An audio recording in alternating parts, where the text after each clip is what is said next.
When my grandfather died, it barely made a ripple in our family group chat. A few obligatory messages. Sad to hear. May he rest. He's with Grandma now. The kind of empty grief you send to keep up appearances. But no one really mourned. Especially not my mom. My grandfather, my dad's dad, was a ghost in family conversations. Mom hated him. Said he was cold, prideful, and stingy. Said he never helped out when we needed it. She once told me he skipped my 3rd birthday on purpose. Just to make a point. I never even knew what the point was. Growing up, I saw him maybe once a year. He'd show up with a check for $50 and a quiet nod. No hugs. No warm stories. But he looked at me like he saw something. Like I wasn't just another face at the kids' table. He never said much, but he always asked what I was building or reading. No one else did. Then he was gone. He passed away at 87 in his sleep. No drama. Just a voicemail from my uncle and a 2-sentence obituary. And then, 2 weeks later, everything exploded. I was sitting in my apartment, half listening to a podcast and folding laundry when I got a certified letter. Real paper. Real signature. Law firm envelope. I thought maybe it was a tax screw-up. Nope. It was a notification that I was named sole beneficiary of my grandfather's estate. Not a part. Not a share. Everything. I stared at the letter like it was written in another language. It listed out assets like a grocery list, a paid-off house, a retirement account, investment dividends, even a safe deposit box I didn't know existed. It totaled just over $840,000. I sat down hard on the edge of my bed and read it again. It wasn't a mistake. My name was all over it. My grandfather, the man no one ever talked about, had left everything to me. And within 24 hours, my phone exploded. My mom called first. Her voice was sugar-sweet, like she was calling to ask if I'd eaten. "Sweetheart," she said. "Did you hear about the will? Isn't that odd?" "Odd?" I asked how she even knew. "Well, Uncle Brian mentioned it. We were all just confused, honestly. Why would he leave it to you of all people?" I stayed silent. "Anyway," she said, her tone slipping into something thinner, tighter, "we all agree that this should be shared. That money belongs to the family." "The family?" "Of course. Not me. Not the person he chose." Mom went on. "I mean, we could really use it right now. You know, your sister's tuition, the house repairs, this could really help everyone." I asked her point blank. "Did Grandpa ever help you when you asked?" She scoffed. "No. He never lifted a finger. That's why this is so ridiculous." "Maybe," I said, "he finally decided to lift one." That's when the sugar in her voice disappeared. The next few days were a parade of guilt-wrapped manipulation. Texts from cousins I hadn't heard from in years. Calls from my uncle suggesting we could all sit down and talk things out. Even my brother chimed in with, "You don't actually think Grandpa meant to give it all to you, right?" But I wasn't budging. I didn't ask for this inheritance. I didn't expect it. But if the man who everyone ignored saw something in me, I wasn't going to throw that away just because my family suddenly remembered my name. Then Mom called again. This time she didn't ask. She told. "There's going to be a meeting at the house next Sunday," she said. "Everyone will be there. We're going to talk about how to handle this maturely. Like adults." She didn't say it, but I heard it in her tone. "Bring the checkbook." I almost said no. But something in me burned too hot to ignore. If they wanted a meeting, fine. I'd show up. But I wouldn't come alone. I pulled up to my parents' house with my stomach coiled like a fist. The driveway was already full. My uncle's Tahoe, my sister's beat-up Corolla, even my cousin Dave's lifted truck that screamed, "Compensating." You'd think someone had died again. I parked on the street. Before I got out, I glanced at the passenger seat. My lawyer, Maria, was scrolling through the last page of the letter we prepped. "You ready for this circus?" she asked, not looking up. "Ready as I'll ever be." She smirked and flipped the folder shut. Just remember, don't sign anything, don't engage emotionally, and let me talk first. Even if they cry? Especially if they cry. We stepped up to the front door, and I didn't even get to knock before it swung open. My mom stood there, face set in what she probably thought was a warm smile.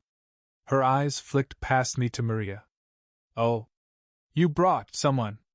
I smiled. Funny. So did you.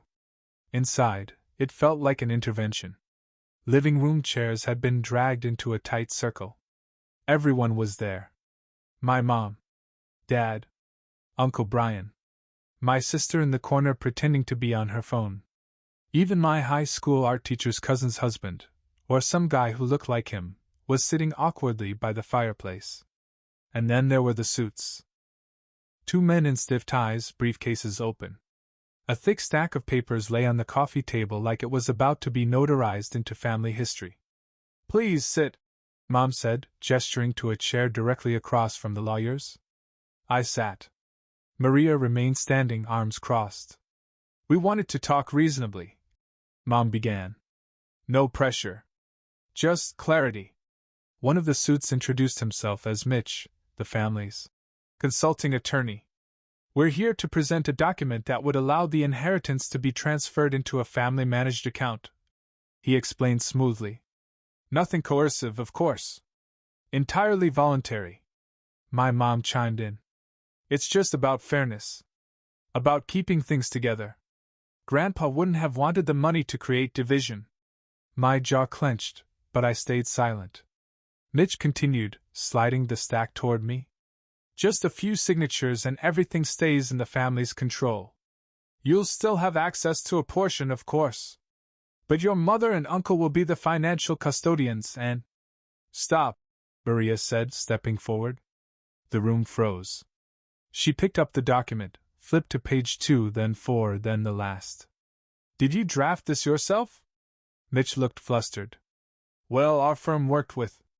Maria cut him off. This is a coercive agreement with language that implies the signer is mentally unfit to manage assets without oversight. Which, for the record, is grounds for legal retaliation. My mother's face drained. It's just precautionary. We weren't trying to… Trying to what? I finally said. My voice was quiet, but the room heard it like thunder.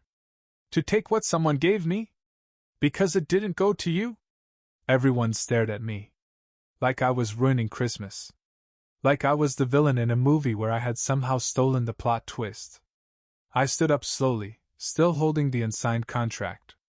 Then I placed it back on the table and said what I'd been waiting all week to say. Funny thing, you thought I'd come here alone. Maria smiled, cool and sharp. We're filing a cease and desist. If there's another attempt to manipulate or defame my client regarding this inheritance, we'll pursue legal damages. The lawyers looked like they wanted to sink into the floor. My uncle muttered something about miscommunication. My mom opened her mouth, but no words came out. And I just walked to the door. I didn't ask for the money, I said without turning around. But it's mine now. And I'm done being cornered for what someone else thought I deserved. Then I walked out. But it wasn't over yet. After that circus of a family meeting, things went eerily quiet. No texts from my mom. No passive-aggressive emails from Uncle Brian. Not even a sarcastic meme from my sister, and that was her favorite language. For 3 days, it felt like I'd stepped into a different timeline. One where my family didn't exist.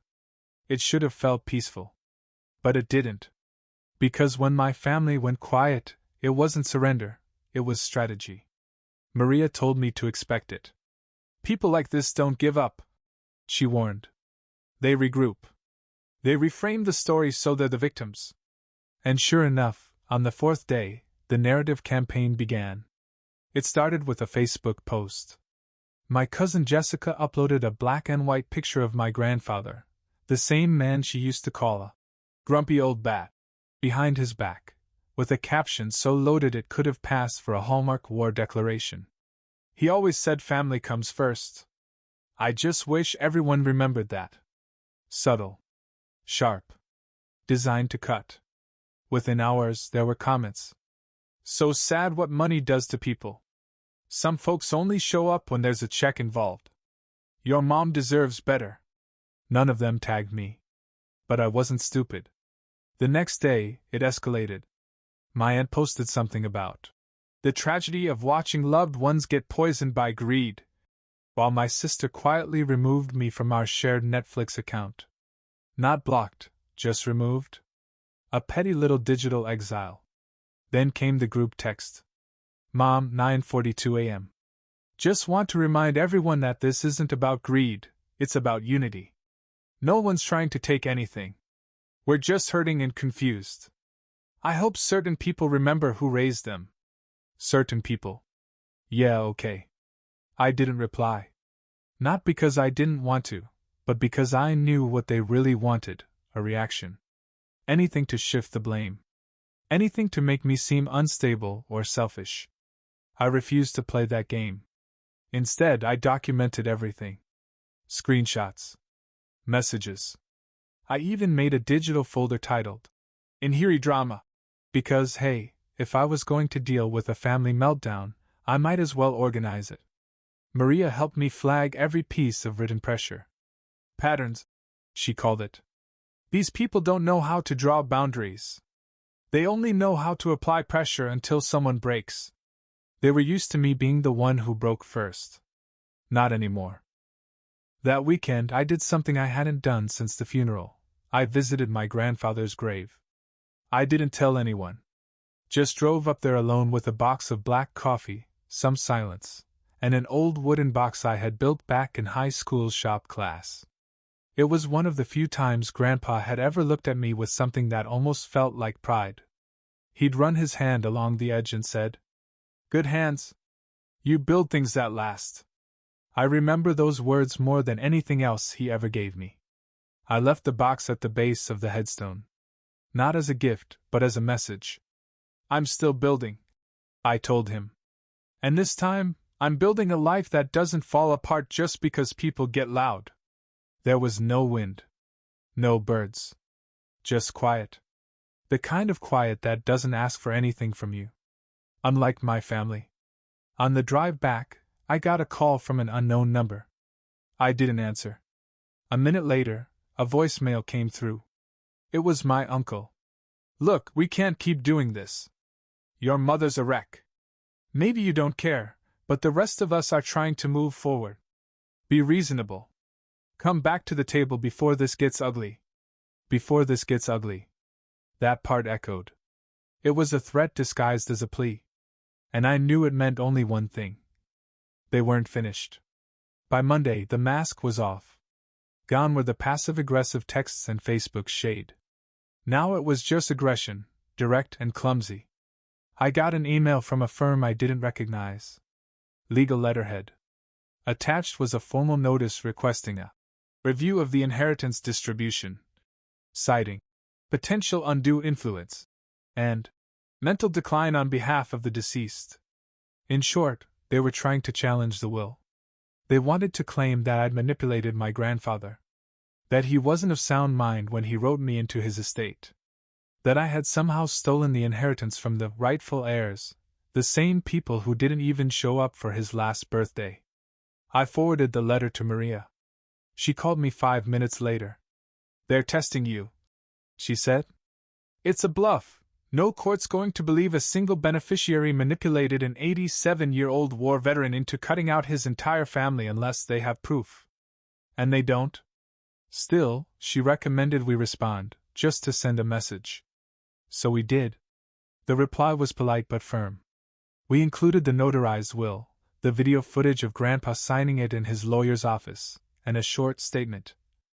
"Any further attempts to dispute this inheritance without legal basis will result in a countersuit for harassment and defamation." That should have been the end. But it wasn't. 3 days later, I got a call from my dad. He rarely called, and when he did, it was either to fix his Wi-Fi or guilt-trip me about forgetting someone's birthday. But this time, his voice was eerily calm. "Your mother wants to try again. A real conversation. Just us. No lawyers. Sunday. Same place. Same place. The last time I walked into that house, they tried to corner me with documents and bad faith smiles. Now they wanted a redo? I almost said no. Almost ignored it. But then I remembered what Maria had told me the day after the ambush. If they try anything again, let them.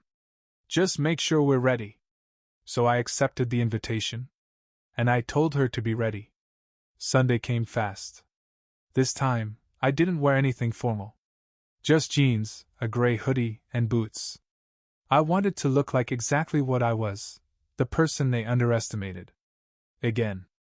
Maria and I parked 2 blocks away and walked up quietly. She had a tablet tucked under her arm. I had a folder with every printout from the last few weeks. This time, I was ready for anything. The front door opened before I knocked, again. My mom, standing there with a slightly too bright smile. Glad you came. I nodded. She led us into the dining room. Not the living room this time. I noticed the chairs were arranged again, not quite a circle, more like a press conference. At the head of the table were 2 new men in suits. Lawyers. Again. And beside them, sitting quietly with her hands folded? My sister. I glanced at her. She looked uncomfortable. Guilty, maybe? But she didn't say a word. Please, one of the lawyers said, gesturing to the seat opposite them. We just want to present a possible compromise. I didn't sit. Maria stepped forward. Let's see it, she said calmly. They handed her a folder. It was a rewritten agreement, slightly different, more legalese, but the same core message: transfer the inheritance into a family-managed trust, with the money distributed, equitably, under supervision. I looked around the room. Everyone was silent, like they were waiting for a weak spot to appear on my face. Then I smiled. Funny, I said. I brought someone too. Maria pulled out her tablet, opened the camera app, and hit record. She turned to the lawyers. Just so we're clear, you're offering my client a legal document that pressures him to surrender his inheritance under emotional duress, while surrounded by his immediate family? The room shifted. My mom stood. You don't need to record this. Maria didn't even blink. Please confirm on camera that this is a voluntary discussion and that there's no coercion present. The suits fidgeted. One of them started to speak, then stopped. I let the silence settle. Then I walked to the table, picked up the contract, and slowly tore it in half. You don't get to keep trying until you wear me down, I said. I turned to my mom. This is the last meeting. And I meant it. After the second ambush, the silence wasn't strategic anymore. It was just pathetic. No calls. No emails. No cryptic Facebook shade. Just a vacuum, like they'd finally realized I wasn't bluffing. Or maybe they were regrouping for some other scheme. Either way, I didn't care. Because for the first time in my life, I felt like I was steering the damn car. Maria filed a formal letter of intent that same week. If they contacted me again regarding the inheritance, we'd file for harassment and seek punitive damages. She even CC'd the firm that sent the trust agreement, just so there'd be no confusion. Her final sentence was short and surgical. My client has no interest in family negotiations. This matter is closed. And it was. I didn't even realize how much tension I'd been carrying in my chest until I stopped checking my phone 10 times a day. Until I started sleeping without mentally rehearsing how I'd defend myself. It was over. Except, of course, nothing with my family ever really ends. It just changes costumes. 2 weeks later, my sister called me. I let it ring the first time. The second time, I answered. She sounded like she'd been crying. I didn't know they were doing that, she said quietly. They told me it was just going to be a discussion. You didn't say anything, I replied. I froze. We sat in silence for a while. Then she said, You know, they told me Grandpa never really liked you. That he only left you the inheritance because he didn't trust them. I laughed, not because it was funny, but because I'd already guessed it. He didn't like me, I said. But I think he respected me. There's a difference. She sighed. They're saying you turned your back on the family. That you let some lawyer twist everything. I didn't respond at first. Then I said, no. What I did was refuse to let the same people who ignored me for years decide what I was worth. Grandpa made that choice. I just enforced it. She was quiet again. I'm not calling to fight, she said. I just wanted you to know I get it now. And I'm sorry. It wasn't much. But it wasn't nothing either. That night, I opened the folder Grandpa's lawyer had given me after the will was read. I hadn't looked through it much. Too caught up in damage control. Inside were 3 letters. One to me. One to Maria. And one to himself, an old man's summary of his life. I opened mine. It was handwritten. Sloppy but deliberate. You were the only one who never asked me for anything. That's why I gave you everything. People will come for it. Let them. But don't give them your peace. That's worth more than the money. I read it twice. Then a third time. He knew. All of it. I'd spent years thinking he barely noticed me. But maybe all along, he saw me clearer than anyone else did. Not as the black sheep, but as the one strong enough to stand alone when it mattered. I called Maria the next morning and told her I wanted to set something up. Not a lawsuit. Not revenge. A trust. A fund in Grandpa's name. Something quiet. Maybe to support kids who aged out of foster care, kids like my friend Nolan, who got kicked into the world at 18 with a garbage bag of clothes and a list of people who never showed up for him. Maria said she'd help make it happen. That day, I realized something. I didn't win because I got the money. I won because I didn't let them take who I was in the process. By the following month, the story my family told about me had mutated into something almost unrecognizable. Apparently I had weaponized a dead man's will, brought in corporate sharks, and refused to share a cent with the people who raised me. They made me sound like a Marvel villain in a hoodie. The story changed depending on who was telling it. To Uncle Brian I was the greedy one. To my cousins, the ungrateful brat. To my mom's church group I was the lost soul twisted by money. They could call me whatever they wanted. I had receipts. And peace. But still, reputation is a funny thing. Once people start whispering, even those who never met you begin to look at you sideways. So, I stopped trying to correct the narrative. Instead, I wrote my own. Maria helped me set up the fund in Grandpa's name, the WR Foundation. It started small.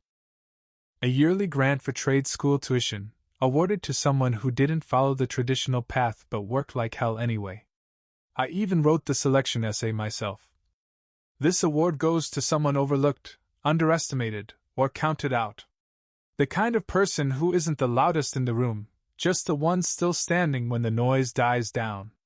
The applications started coming in fast. One of them was from a 19-year-old kid named Jordan who had been sleeping in his car while finishing his electrical certification. He didn't have family. No handouts. Just grit and duct tape. Sounded familiar. I called him personally. I've read your file, I told him. You're getting it. No strings. There was silence on the line. Then a shaky breath. No one's ever just given me anything. Well, I said, I'm not just anyone. And neither was he. A week later, my sister showed up unannounced at my door. I opened it with hesitation.